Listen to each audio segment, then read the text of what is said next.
صلح بیا بر این جهان، نور حق در آسمان.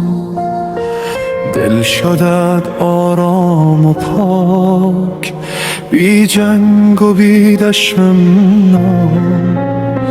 زمین ما خسته شده از درد و از خون و فغان. وقت آن است که بماند عشق در هر جا امان. کینه ها را دور کن از دل انسان ها، خدا جای نفرت را بگیرد در دل دنیا. هر کسی در این جهان طالب آرامی شود، زندگی با صلح و امید جاودانی می شود.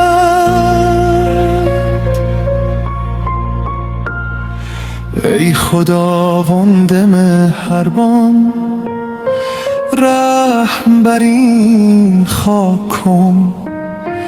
دلها را روشن بساز، درد را پاک کن.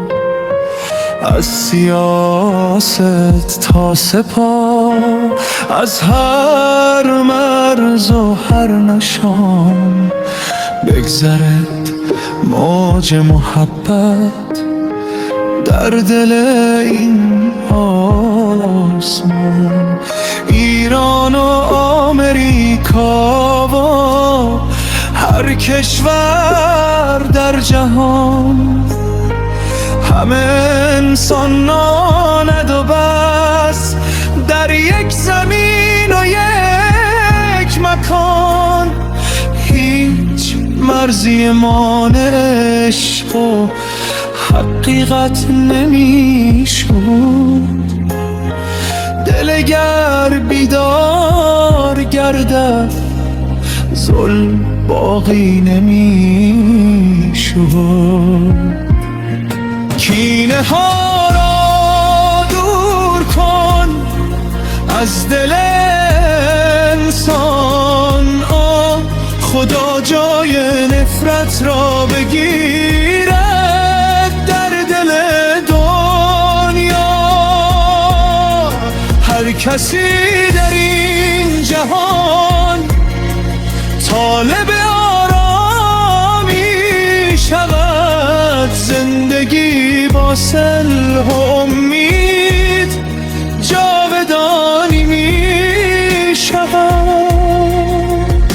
سربازان نیز می خواهند صلح و آرامی جهان، نه صدای توپ و تفنگ، نه غم و خون و فغان. دل سپاه و دل مردم هر دو دنبال صلحانند. دشمنی پایان بگیرد همه دنبال صلحانند.